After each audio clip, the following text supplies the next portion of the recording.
Tale 99. Ho passato a letto, a casa, soprattutto perché febbre alta, una tosse secca che praticamente mi faceva tirar fuori questi linfonodi che mi facevano veramente male. Dopo lunghi cicli di chemio e radioterapia, oggi Valeri Melis è ottimista.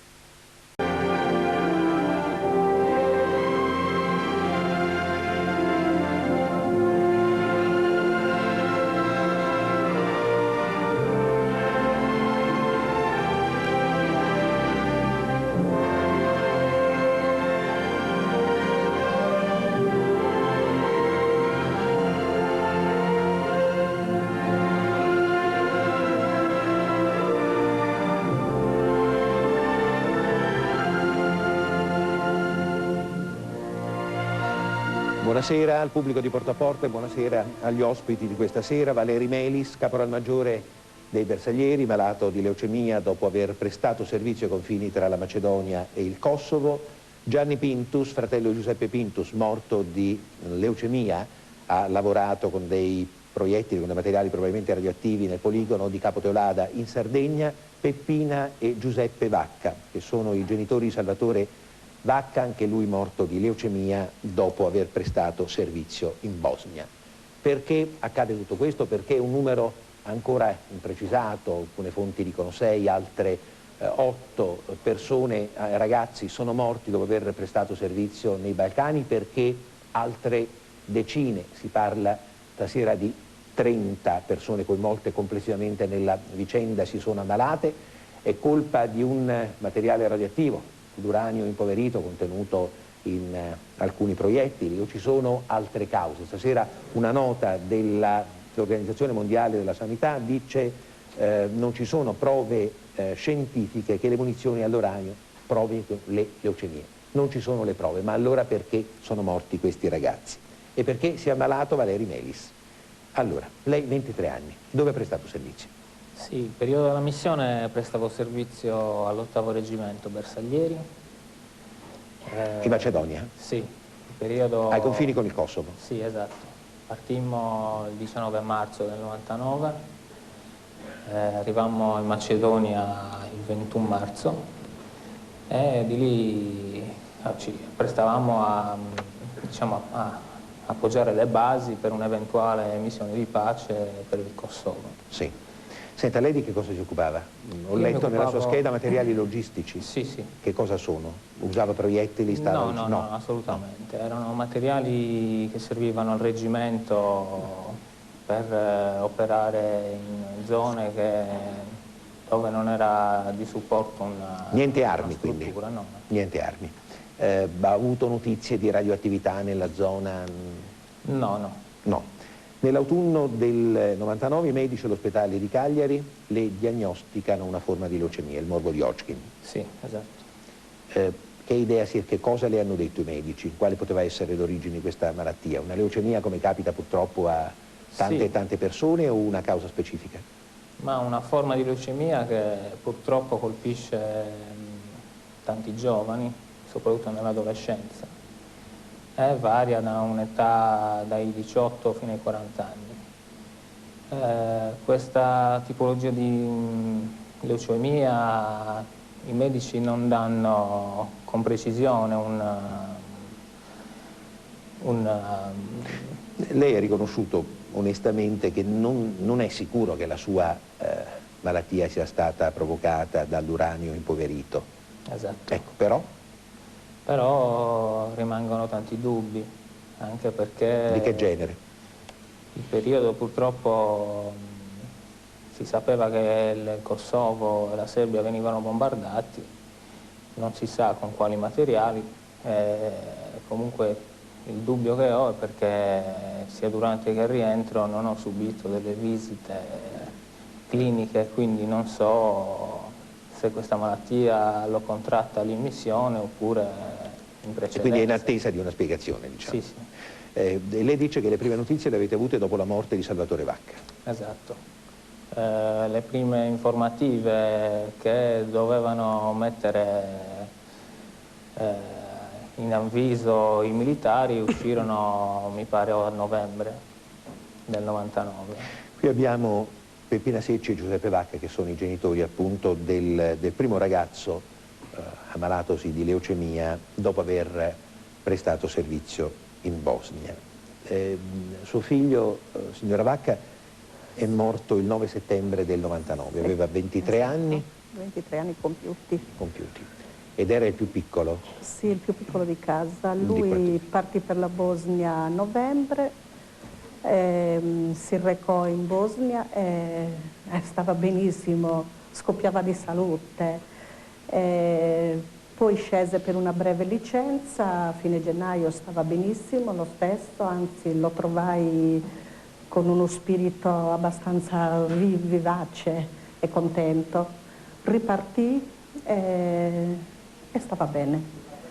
Quando scese poi per una breve licenza il 14 di aprile, andiamo a prenderlo all'aeroporto e abbiamo avuto paura, abbiamo visto dimagrito, sudava moltissimo, ci disse che gli venne fatta una puntura di Plasil perché gli ultimi tempi stava male. Aveva vomiti, diarrea, sudorazione, tachicardia a 118, aveva le mani un po' spaccate e anche i piedi. Ci siamo spaventati e lo portammo dai medici. Lui era in licenza, quindi malgrado stesse male dice sicuramente questa febbre sarà un virus influenzale, perché nel luogo c'erano altri ragazzi, moltissimi ragazzi con l'influenza. Si era preparato per partire, quindi il 22 doveva rientrare 22 per la di quale Bosnia, mese? di aprile stesso. Di aprile stesso, sì. Trovò l'amara sorpresa che il volo era già stato, erano già partiti i ragazzi durante la notte e lui chiese spiegazioni, dice come mai non sono stato avvertito, e dissero sono partiti durante la notte, sono stati avvertiti e allora forse lui stava malato, no? Non lo sapeva, no? Secondo loro non sapeva niente. Il ragazzo aspettò con altri 7 ragazzi lì nella Monfenera in attesa che arrivassero ordini da Sarajevo. Invece gli ordini furono che i ragazzi ormai dovevano stare a terra. Ecco, Rientra a casa. Ecco, prego. Rientra a casa. Telefonò. No, quello che mi ha colpito è che poi andate in vari, perché lì purtroppo l'odissea è stata lunga, certo. E ci sono state una serie di diagnosi sbagliate. Sì, il ragazzo venne ricoverato all'ospedale militare dove i medici dicevano che il ragazzo non aveva niente, che era solo una scusa per visto che non è partito, che lui aveva perso l'aereo. Dice no, anch'io ho parlato, guardi che il ragazzo pur stando con la febbre voleva rientrare perché diceva che i medici tedeschi erano bravi, magari è una cosa da niente, così mi curerò lì. Dice che era una scusa e io gli ho detto guardi che lui ha sensi di soffocamento, c'ha un nodo in gola che non riesce né a mandar su né a mandar giù, poi c'ha questa febbre, c'ha vomiti, c'ha diarrea. E poi gli ho detto guardi un po', malgrado mangi lui e beveva 8 litri di acqua in una serata, si mangiava mezzo chilo di yogurt, l'alimentazione ospedaliera era di un'indecenza che, posso dirlo, davano i wuster e sofficini. Io infatti mi lamentai e gli dissi al colonnello come mai questo tipo di alimentazione, visto che il ragazzo ha vomiti e nausea e qui bisogna mangiare quello che passa il convento. Signora, poi lui passò per altri ospedali? Sì, io gli dissi pure che un ragazzo che sta bene non perde 1 chilo al giorno, tant'è vero che il suo soggiorno all'ospedale militare fu di 12 giorni. Aveva perso 10 kg e io gli dicevo, un ragazzo che sta bene non perde 1 chilo al giorno. Viene dimesso con una diagnosi di ipertiroidismo e mandato a casa. Quando io mi aspettavo che le responsabilità dell'esercito fossero quelle di portare un malato in un altro ospedale, visto che il ragazzo stava male, non si reggeva in piedi. Lui mentre si preparava ebbe un arresto cardiocircolatorio, cadde a terra cianotico, morto. vede soccorso, fortunatamente che il colonnello che diceva che non aveva niente è arrivato in anticipo e l'ha soccorso, perché altrimenti sarebbe morto in quel momento. Poi invece è morto 2 mesi dopo, il 9 di settembre. Ecco signora, torneremo tra poco su questo caso. Intanto volevo sentire anche Gianni Pintus, che è fratello di Giuseppe Pintus, che non è andato nei Balcani. No. E quindi secondo lei suo fratello si sarebbe ammalato per i materiali usati a Capo Teulada? È un dubbio che abbiamo, appunto, che aveva già lui quando si è ammalato e che ci sta perseguitando tutt'oggi. Sì. Capito? Cioè lui come manifestava questo dubbio? All'ingresso in ospedale, in ritardo dopo 3 mesi, c'è stato ricoverato dopo 3 mesi, che in continuazione andava in infermeria dal Capo Teulada nell'esercito e niente, non gli veniva diagnosticato niente, addirittura sono permessi di dirgli che non aveva voglia di fare il soldato. Senta, com'è nato il dubbio, come in suo fratello il dubbio che fosse colpa di questi materiali? In ospedale gli è venuto il dubbio, adesso non ricordo bene, comunque se gli è stato chiesto dai medici se era entrato in contatto con del materiale particolare, vernici, diluenti e roba del genere, o anche materiali radioattivi, adesso non ricordo bene perché sono passati 9 anni. Niente, appunto mi aveva confidato, ha detto probabile sia entrato in contatto con questi materiali. Allora, di storie come le vostre ce ne sono altre, sulle quali sta indagando una commissione scientifica presieduta dal professor Mandelli e nominata dal ministro Mattarelli. Dunque, senta, domani del caso si occuperà, perché naturalmente in tutti i paesi si vuole chiarezza e c'è un certo allarme. Abbiamo letto stasera che la prossima settimana avremo i primi risultati della commissione presieduta dal professor Mandelli. È vero questo? E intanto posso chiederle che idea si è fatta lei e che cosa pensa di poter dire alle famiglie dei ragazzi che sono ammalati e poi sono morti? E noi faremo di tutto per raggiungere una certezza, per avere una verità intorno ad una questione che riguarda la vita di nostri militari, alcuni dei quali purtroppo già deceduti, altri che sono ammalati.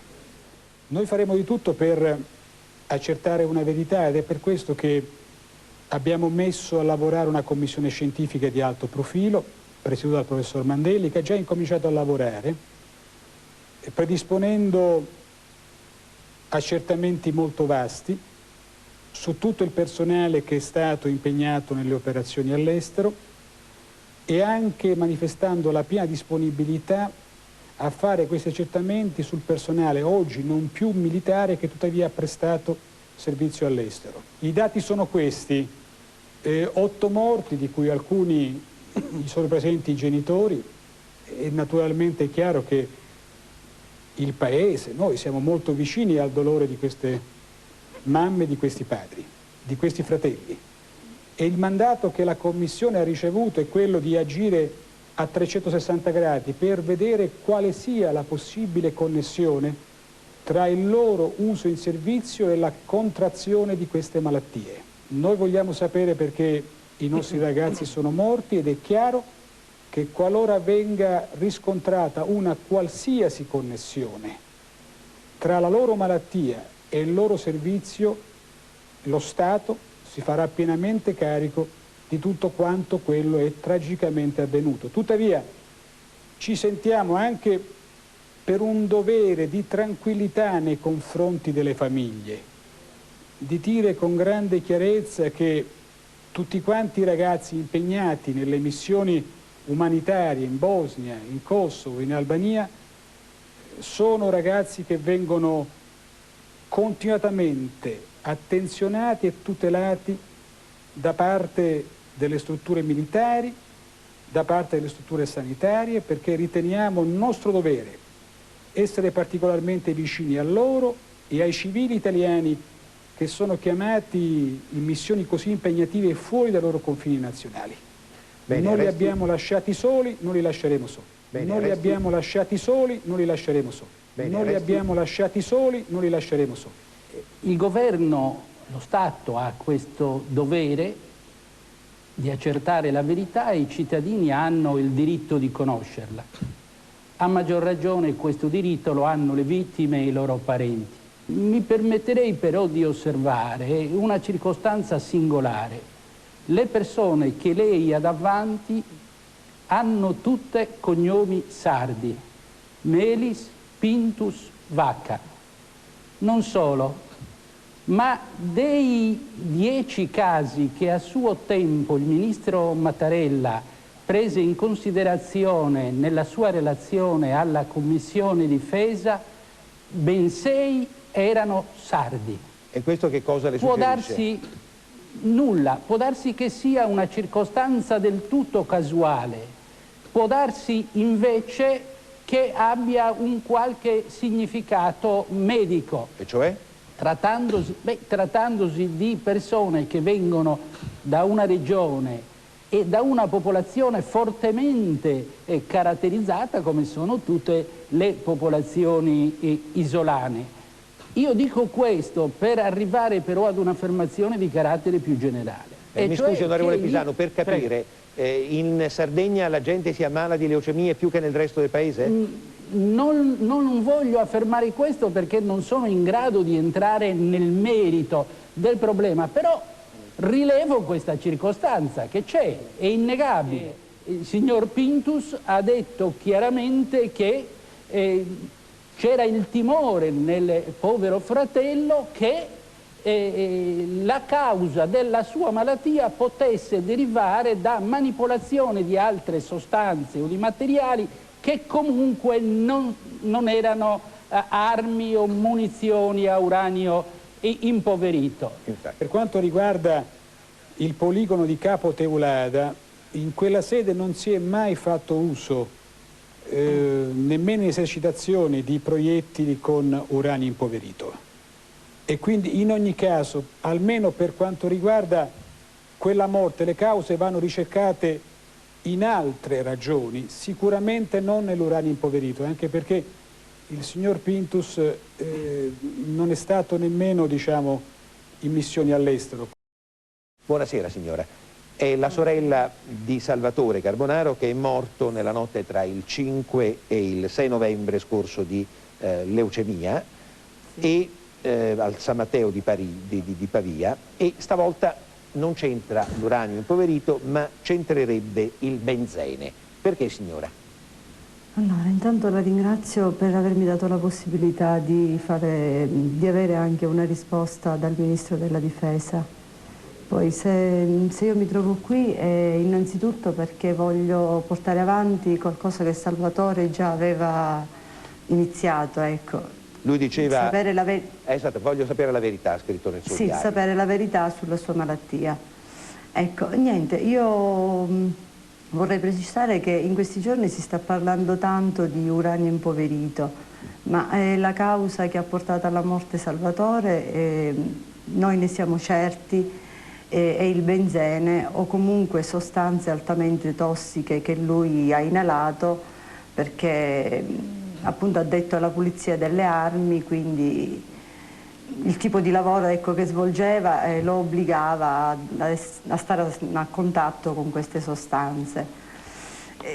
Non escludiamo neanche l'uranio impoverito perché potrebbe anche essere causa del verificarsi della sua malattia. Però suo fratello pensava che fosse il benzene, sostanzialmente. Sì. Pensava che fosse il benzene. Signora, posso chiedere subito una testimonianza? Perché qui abbiamo la fortuna di avere in studio il professor Mario Lazzarino. Il professor Lazzarino è il direttore della divisione ematologia del Policlinico San Matteo di Pavia, che ha curato Salvatore Carbonaro. Allora, pulire le armi con il benzene, da un punto di vista medico-scientifico, può provocare la leucemia? Il benzene è sicuramente tra gli agenti principali, al primo posto, tra gli agenti che possono causare leucemia. Non prendeva queste precauzioni? Se lui non le prendeva perché sicuramente non aveva avuto a disposizione qualcosa per salvaguardarsi appunto dall'inalare o dal toccare queste Ma lei conferma sostanze. che suo fratello non usasse né guanti né maschera? Per quanto mi ha riferito lui, no.